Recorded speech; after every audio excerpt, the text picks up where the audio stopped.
Right, so I think we'll start, shall we? You all know me, and hopefully many of you have met John Middleton, who's our head of online airport slots, and he's going to talk. I'm just going to let him go on. Thanks, John. Cool.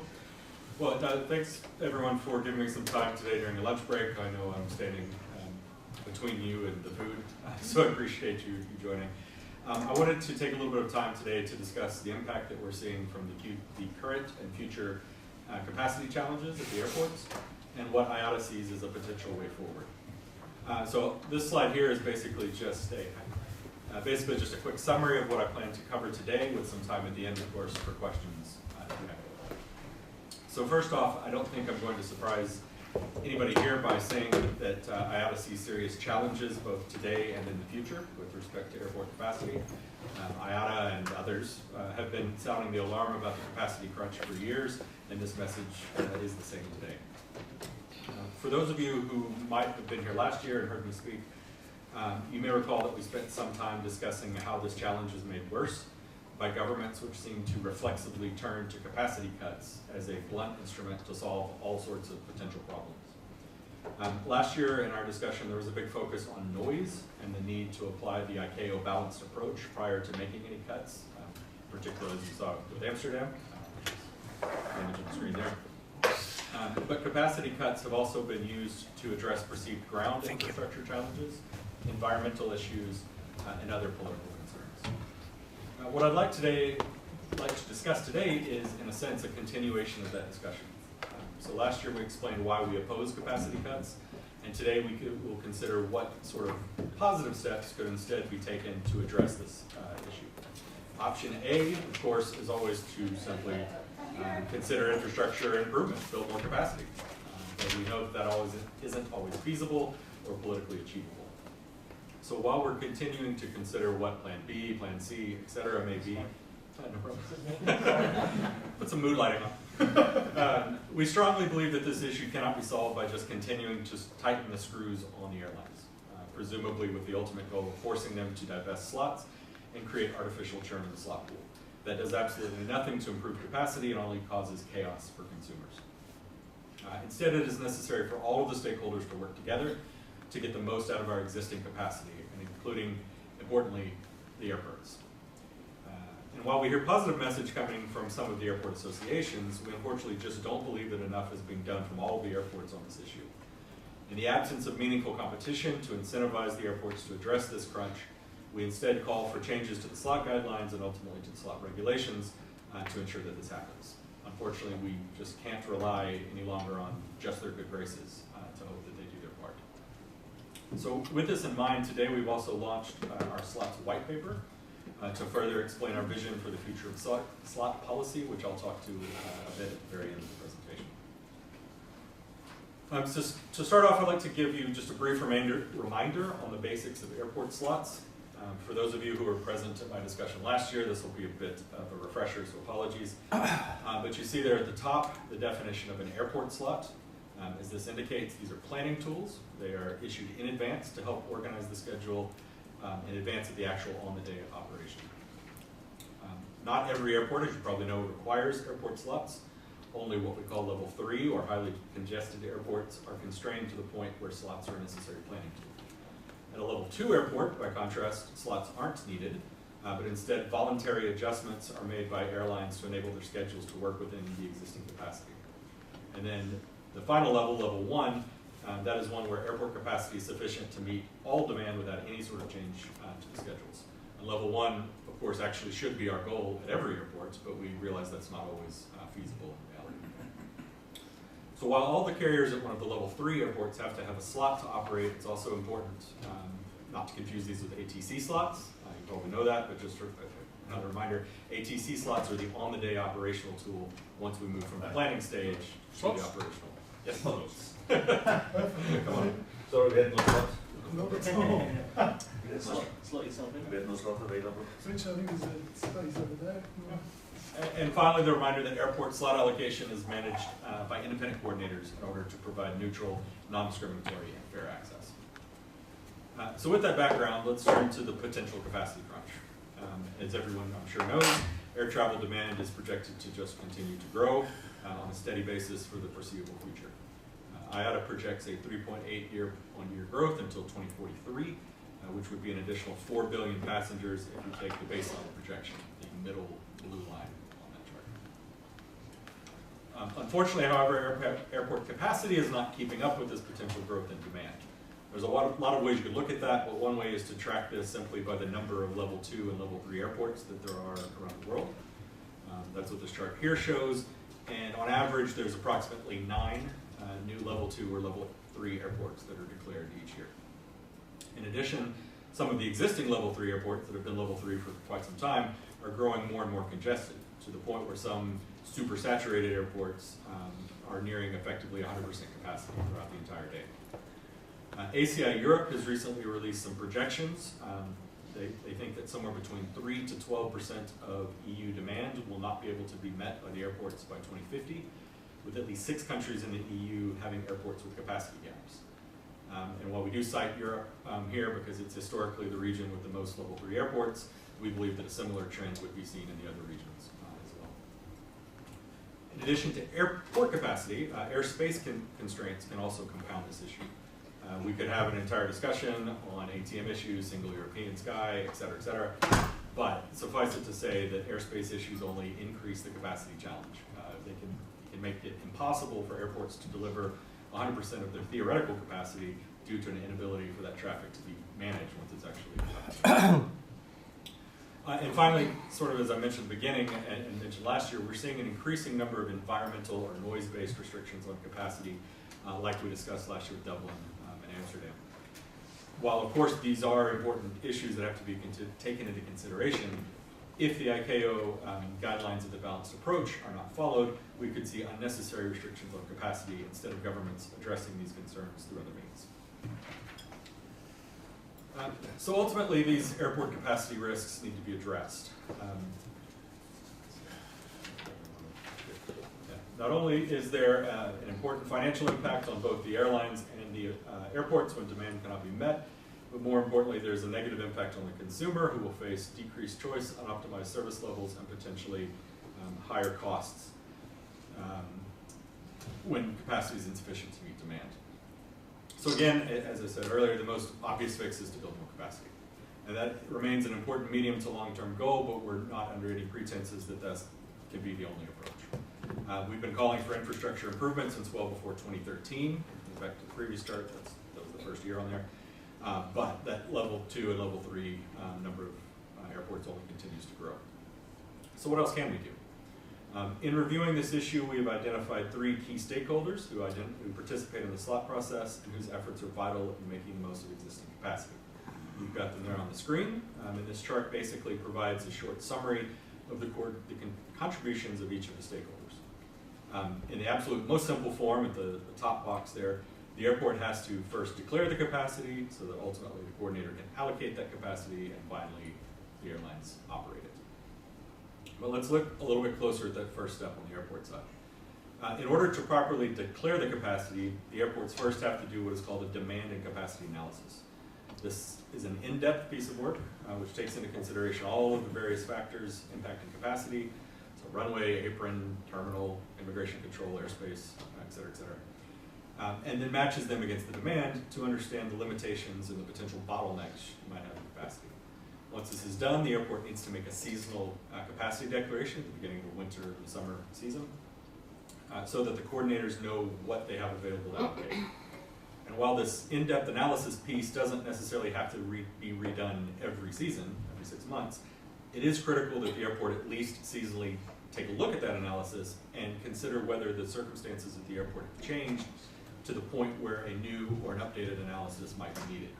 What they can't do, and unfortunately some of them do, is pat themselves on the back, stick the analysis in a drawer, and don't think about it again for 10 years. So if the airports don't do that step, if they don't meaningfully invest in a regular analysis, then their seasonal capacity declaration may not make the best use of existing capacity. If you start off then at that sort of suboptimal point, there's really nothing that the coordinators or the airlines can do at steps 2 and 3, allocation and operation, to recover that capacity.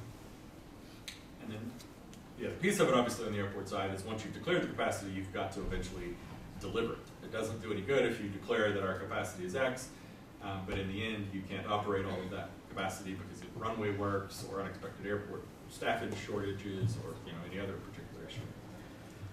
And that's focused a lot on the airports here. That's not to say that the coordinators and the airlines don't have to do their part. Of course they do. Coordinators have to allocate capacity in the most efficient way possible, using modern technology to assist wherever it's appropriate, and then ultimately monitor to make sure that those slots are used as was agreed. Airlines, for their part, have to ultimately operate the allocated capacity, obviously. They have to use efficient schedules and deliver, ultimately, the shared goal of service to all of our shared consumers. And in summary, I think we really agree with the quoted comment there on the right from ACI Europe. This was a recent position paper they put out on airport capacity, that essentially we've got to get the most out of existing capacity. I think we all agree with that. And the only way to do this is through the efforts of all of the stakeholders involved in this process.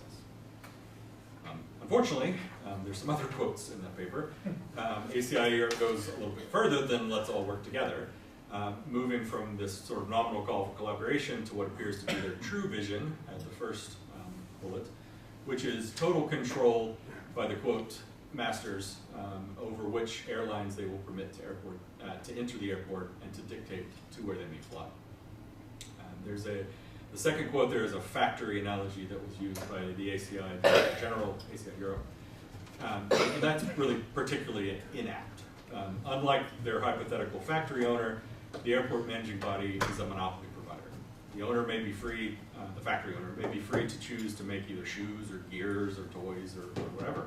But if consumer demand calls for another product, then obviously another factory owner can step in to meet that demand and maybe even build another factory next door. But if I don't like the service that's being provided by Geneva Airport, I can't build another international airport a mile that direction. So really, I think a better analogy, rather than this factory analogy, would be that of a highway or motorway toll booth operator. When you go on a highway, you certainly don't expect a toll booth operator to tell you when you can and cannot use the highway, what kind of car you're able to use, or what your ultimate destination is going to be. That would be ridiculous.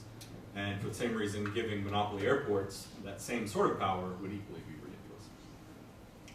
And in fact, of the three stakeholders we've identified on the earlier chart that are involved in the slot process, only airlines really face any kind of true competition, which of course provides natural incentives to make sure that they meet their obligations using capacity, meeting demand, scheduling efficiently, etc. If they don't do this, then competition will come in, and we all know what's happened there. I used to be an airline bankruptcy lawyer in my previous life, and so I could give you names. I'm sure you all know them, but suffice it to say, it doesn't end well. And it's not to say that we don't blame that we blame airports for this situation. We understand that it's sort of a nature of the business. You can't build 100 airports in a city. There's limited space near our major cities. But we do believe that there is more focus necessary in the slot guidelines and ultimately in the slot regulation to make sure that the monopoly power that they sort of naturally have is not abused and that they do meet their obligations to the aviation consumers. And unfortunately what we're seeing is that the current regulation today does not provide that sort of protection. It does not focus heavily on the airports, and it really doesn't give sufficient guide rails around their contributions to this whole process. So what we've done here on this graphic is sort of pulled out the requirements that are placed on the airports on the one side and the airlines on the others with respect to their primary obligations that we've identified, declaring capacity and operating capacity. So on the airport side, you see there's relatively few requirements placed on them in the regulations, and they don't have any consequences or sanctions for failure to comply. On the other side, the airlines, they're very heavily regulated, as I'm sure you know, with consequences at each step of the process for failing to meet their obligations.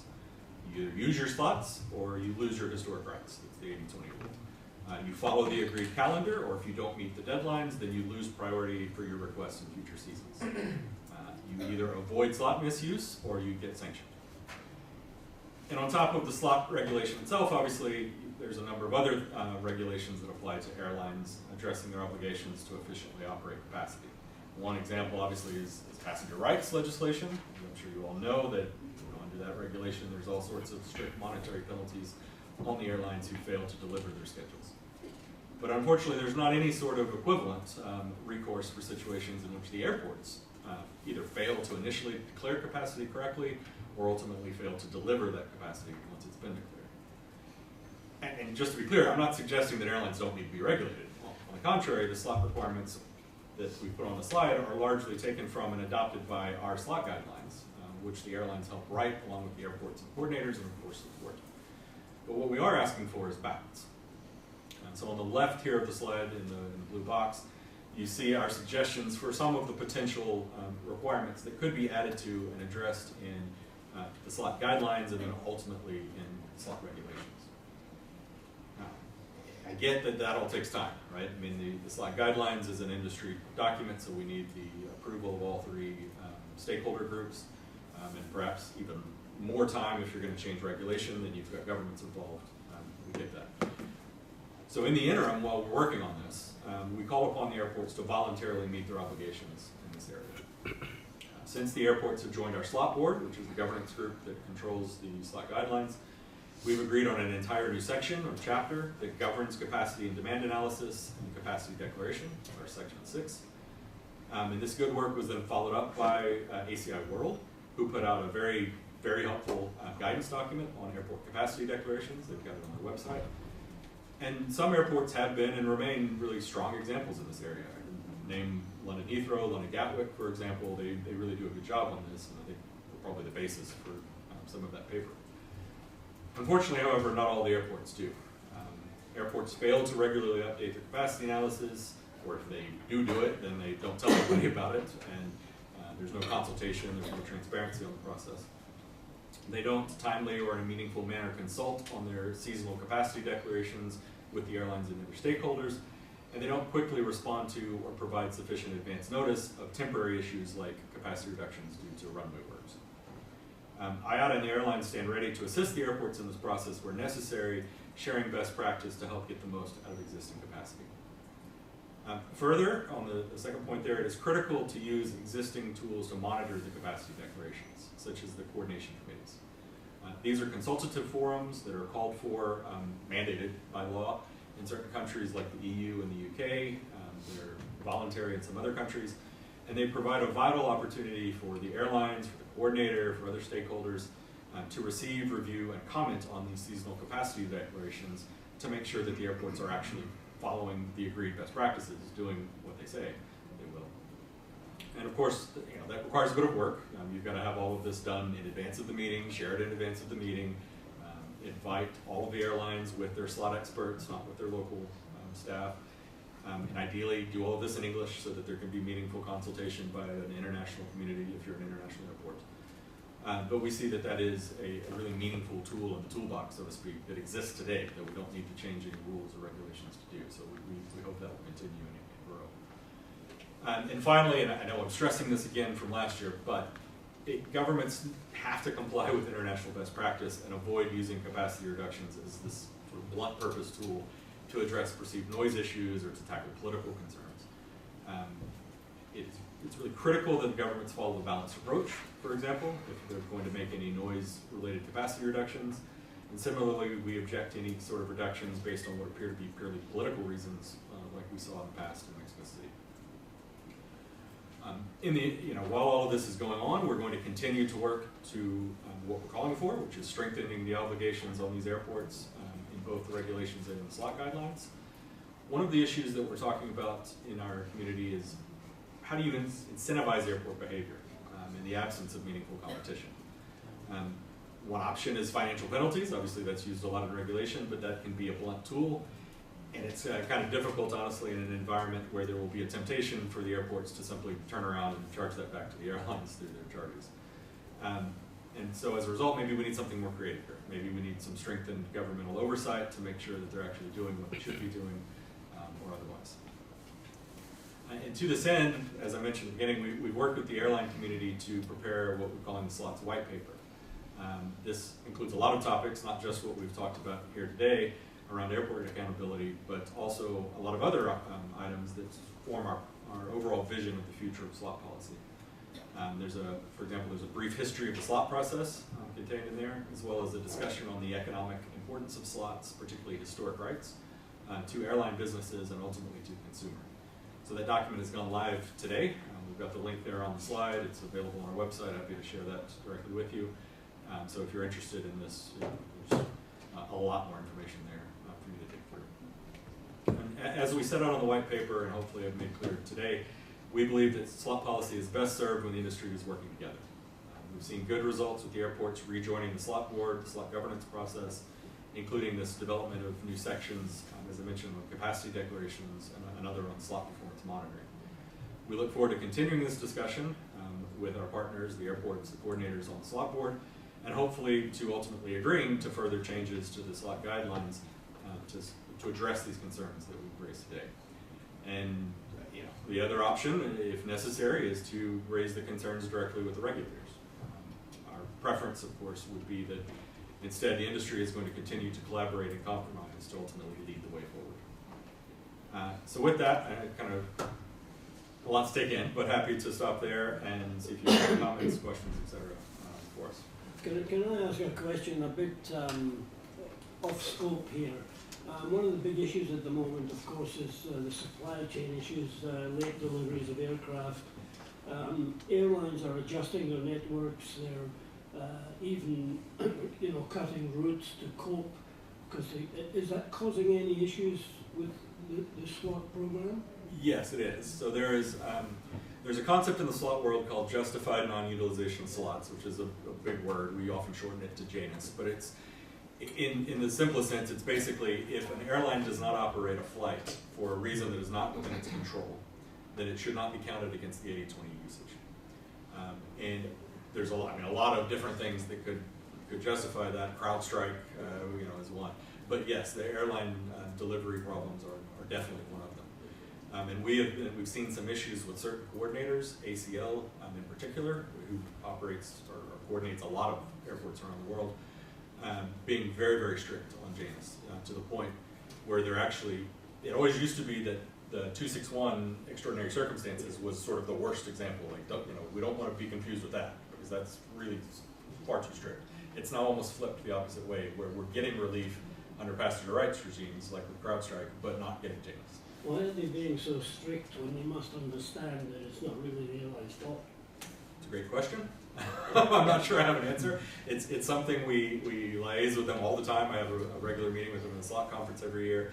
They are, they're proud is not maybe the right word, but they know that they are strict, ACL in particular, that is intentional. They feel like they are bound by the regulations in the countries where there are regulations, and they feel that they need to apply them by the strict letter of the law. I think there is a piece to it there where they have been, ACL has been burned in the past by litigation. They don't have a budget for litigation. They don't want to get involved in years of court struggles. So I think they're maybe a little gun shy to be flexible. So they're being as hard as possible. I've got one very basic question about slots, because it is said that it's one of the most valuable assets of airlines. And we've heard in recent years that airlines were selling their slots for let's say, tremendous money, or they were even had an interest in buying another airline just because of the slot that this airline had. So what is the, let's say, the economic and financial importance of slots for airlines from that perspective?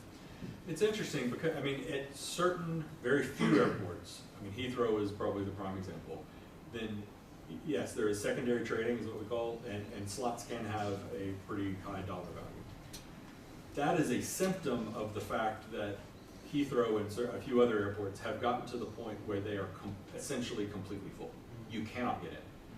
And other than those few airports, it doesn't make any sense to pay a lot of money for a slot because you can get a slot. It may not be at the peak, it might be an hour off what you want to operate, but you can get it. So we see that really as a symptom more than as a problem.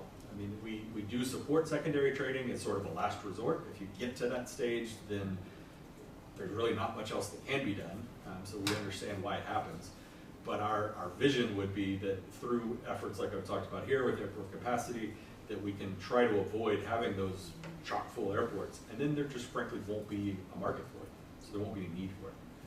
So just to follow up, because in recent weeks we heard that Warsaw Chopin Airport, that the coordinator of slots has rejected 60 or 70% of slots that love Polish Airlines. applied for, and the airport is coming to the borders of its capacity. So do you think that it will not only be the problem of Heathrow, Schiphol, or the biggest airport, but also, let's say, the so-called middle league in Europe, like Warsaw, for example? I'm not familiar that that has happened, but we certainly will look into it. But yes, I mean, the threat is there that if we don't make the most out of existing capacity and ultimately, medium long term, start growing the capacity, that yes, the crunch is going to continue to grow, and maybe it's not going to be 4 or 5 airports that are completely full, but 10 or 15 or worse and worse. And yeah, that would be an extreme situation that we very much want to avoid. Yes. I would like to ask a question on Schiphol, Amsterdam. Our government announced Friday that Schiphol has to lower the cap from 500,000 to 478. So, in fact, 5,000 historic slots has to be pulled in. Yes. Do you see how this could work? How is there any regulation that Yes. So we have not had could facilitate this? Yeah, we haven't had a chance yet to review the proposal. I know some of the airlines, the local airlines, have had a chance. It's Dutch, obviously. We're working on getting a translation and everything. The key in Amsterdam and really everywhere is that if you're going to make noise-related cuts, that has to be a last resort under the balanced approach. Mm-hmm. And at least under the previous administration, we talked a lot about this last year, they weren't following the balanced approach. There was clearly a goal that we're going to make cuts, and we're going to find a way to justify it however possible. Yeah, okay. And that cannot work. Okay, I spoke to our slot coordinator this morning while we were talking, Yep. and he says, I want to freeze historic slots that come back if the 80-20 rule is not followed. Is that possible? Freeze historically. So that he freezes them for a few years, the airline cannot use them, or is this a And kind of he won't interpretation of existing? Yes. So ACNL, the coordinator, has Yeah. a policy on how they will essentially deal with a capacity cut if it ultimately happens. Because obviously there was one announced. Yeah. The U.S. came in very hard and said, Yeah, this is yeah. against our treaties. The EU didn't, they opposed it as well. So yes, that process is in place, but I think it's maybe skipping a step to assume that we're going to get there, because we're optimistic that this is being done the right way now that we've got a new administration, but we haven't had a chance to review it. And Okay. we again stress they've got to follow the balanced approach, and capacity cuts have got to be the absolute last resort. There are a number of other things, quieter aircraft, etc. Yeah, but that need to be tried. is it possible that a country, that one slot coordinator can say, well, we have historic rights, but we put them now in the freezer. Is that possible under slot regulation? That one man can do such a thing? Well, so ACNL has a coordination committee, as I was discussing on one of the slides. So they're actually a very good example of consultation. So ACNL, before they take any sort of action, they always come to the coordination committee, ask the airlines, Of course, the ATC, of course. etc. So it is not a sort of one-man Okay. decision. And I think, ACNL is making the best of a very bad situation, right? In trying to come up with this policy. Again, we don't even want the policy to be in place because we want to make sure there's no Okay. cuts in the first place. But we do recognize and appreciate that ACNL is, if we get to that stage, they're trying to do everything they can to manage the process. Well, I mean, they've got to think through this, right? We don't want the cuts to happen, but if at the end of the day they happen, we also can't have not planned for it, because that would be chaos. But you Well, will find. let's just see if there's other questions, because if necessary, we can give you a deep dive purely on Schiphol. Yes, Kurt. 2 points, if I may. Following this Amsterdam question, do you see more and more airports, let's say in Europe, where this became maybe also a challenge, like we see in Amsterdam, Paris, maybe the reduction, maybe you have some airports in mind? And then I have another question. Yes, so I mean, Orly, for example, they're looking at doing reductions as well, and the key message is everywhere, If it's noise related, it has to be the balanced approach. That's what ICAO has adopted, that's what the EU has put into regulation. That process has to be followed, and we're worried that some governments, for political reasons or whatever, aren't doing that. But this shifts even more traffic to other hubs where don't have this problem. Let's say Istanbul, Doha, Good, Dubai, yes. where can operate 24 hours a day, and not in Frankfurt, for example, where close to runway at 11 p.m. Do you see, regarding to the slot situation, even more shifts to other hubs outside Europe? Well, I mean, it hasn't, Or is that knock on discussed? wood, it hasn't been imposed anywhere yet, right? So at Amsterdam, it was ultimately canceled. The process is still ongoing at Orly. But I think, yes, that is one potential outcome. And, you know, you've even said, kind of be careful what you wish for. I mean, you're just kind of moving traffic around, and is that really addressing the problem? Whereas using wider aircraft, for example, would actually help things across the board. Just a wider question.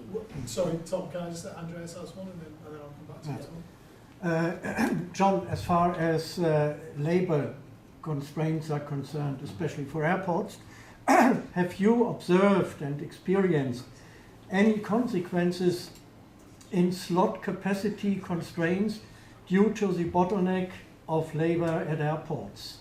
Yes, absolutely, and not just the airport's own staffing, but also, you know, immigration control, CBP in the U.S. All of these various pieces come together. There was a huge challenge for everyone as the industry came back from COVID, trying to figure out what the staffing levels needed to be. And it still goes on at many airports. Yes, it still goes on. I mean, the supply chain as well. I mean, all of this is we're trying to get back to sort of where we were. We are from a demand standpoint, but not necessarily from a labor standpoint and supply chain, et cetera. So yes, it's still. Tom? Yeah, sorry, just on a wider question, looking forward, if you look at the question of air traffic growth over the next few years versus airport infrastructure development, you know, there's a lot of development going on in Asia Pacific, where I come from, not so much in Europe or North America. Does that mean that we're heading towards a slot crisis as traffic continues to grow and the airport infrastructure fails to keep up? Well, it could be, yeah. I mean, so I think Asia Pacific, you're right, there is potentially more capacity there. Equally, I mean, there's the charts that I've seen, demand is rising hugely there as well. So it's a kind of a question of will it keep pace? But yeah, I mean, that's sort of the overall message is we've got to do something, or it's the slot situation is only going to get worse. And it's, again, plan A is build more capacity, but that takes time. So what do we do in the interim? We need to make the most out of existing capacity, and we believe we need some provisions in the rules to make sure the airports actually do it. Maybe a little bit coming back to Amsterdam and other slot constrained airport. If you follow the balanced approach procedure, is balanced approach unbiased enough, or is it always in favor of the airline industry? Because you can also think of the other side and think of the people living around airports that complain about noise pollution, and that's the discussion we have now in the Netherlands. We have yesterday had that a group is going to court for harassment because they say they can't sleep because of aircraft noise. But if you look at balanced approach, it's always looked, in my opinion, maybe I'm wrong, from the airline perspective and how you can do as much as possible to protect their position. But is there enough credibility given to the other side, to the people that actually complain about that? I mean, we believe in the balanced approach. I mean, the point of the balanced approach is, in my view, not to necessarily protect airlines, but it is to make sure that if there is an issue, which there very well may be, that you need to look at all of the options to solving that, and capacity cuts need to be the last option. But that's not to say you do nothing. But what it's saying is you need to look at wider aircraft, for example, or changing the flight path, or any kind of other solution besides cutting capacity. If those don't work, then yes, cutting capacity is sort of the final option. But what we saw, at least under the previous administration in the Netherlands, was it seemed to be reversed. They decided up front, we're going to cut capacity, and we're just going to find a way to do it. And that's the exact opposite of the way the balanced approach is supposed to work. Plus there's kind of cost-benefit analyses and a whole bunch of other things as well. Yep. Before you arrive at the well, this is the decibel level that we want to reach, and there's all those issues. Yeah, but you could also say, okay, let's cap capacity for the benefit of climate, because we have a growing emission problem. There are all kinds of instruments trying to deal with that, but stuff is going slowly. Hydrogen is a long way off. Yeah. If we can't meet that in 2050, there's only one way to reduce it, and it's cap capacity. Well, I mean, I'm not an environmental expert, but I think it's kind of the same issue. That's a very blunt tool, and what we're saying is we need to consider more creative approaches before we get to the final option of, okay, we're just going to cut capacity, or we're just going to put a cap in. So I mean, Chris can tell me more, but I think that's generally been the message. We have Corsia, we have all of these policies. Well, of course, our net zero plan is predicated on the assumption that we can deliver increases in traffic for those people that want to fly and still get to net zero by 2050. So you're quite right, there's not a lot of SAF at the moment. Our whole session this morning was showing how we need to generate more, and that is possible. So again, capacity cuts should not be necessary in that scenario.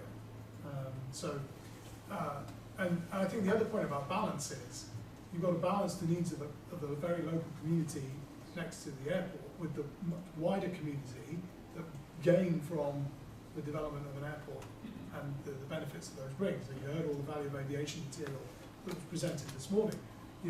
That is all imperiled if the airports have to shrink. So there's a bigger balance to think about. Yes, go ahead. Maybe it's a question for the airline probably, but how much is a slot? We know that Heathrow is expensive, of course it depends on the day of time they like to sell a slot. Is there a kind of a price you can mention to us? Or? No, honestly not. I mean, there is, at most, probably 96% or I don't know more of the airports, there is no value because you can get a slot. You just apply for one. So it would be kind of crazy to pay for one. And do you see a lot of slot problems in the future in places like India, which is growing so quickly? Yes. Do you see some airports where it can really a challenge in the future? Yes, especially if they don't follow these guidelines that we're saying to do. I mean, India in particular, to declare capacity properly, to think about your capacity, to maximize existing capacity, all of that has to be done. I mean, it's like we mentioned earlier, Asia Pacific in Asia in general is growing massively. So there are some advantages there. There's not the same capacity crunch today, but if we don't get our arms around this now, it may be too late by the time we start thinking about it. Yeah, right. Do you look at the fundamental nature of a slot at all? I mean, we've got so many new technologies coming in. There's AI, which can perhaps, system-wide or at an individual airport suggest better ways of taxiing, of approaches. You have all the ATC improvements, required navigation performance, continuous climb, all these things. You don't have big 4-engine aircraft being produced anymore. You have delays in Europe, which we know will happen inevitably every summer. So if you look at this is what a slot should be, this is the time period, this is how many slots an airport can have on this runway or whatever else. Well, I mean, it's on an airport by airport basis, that's exactly what this capacity and demand analysis is. They need to be looking at this. It does change year to year. You can't look at this and then 10 years keep using the same analysis. So what's the incentive for an airport not to, as you mentioned earlier, some airports are not declaring it or doing what's their argument for them not doing it? Because presumably it would benefit them as well. Cost. Right. It can be a complicated piece of work with a lot of different factors, and often I think they go hire a consultant to do it. So once you've spent all that money once, you probably don't want to do it again for a while. But it's, as I say, you don't have to do it every season, but you at the very least need to be looking at has technology changed, has the aircraft type changed, what has changed at the airport, because at a certain point there will be enough change that you do need to redo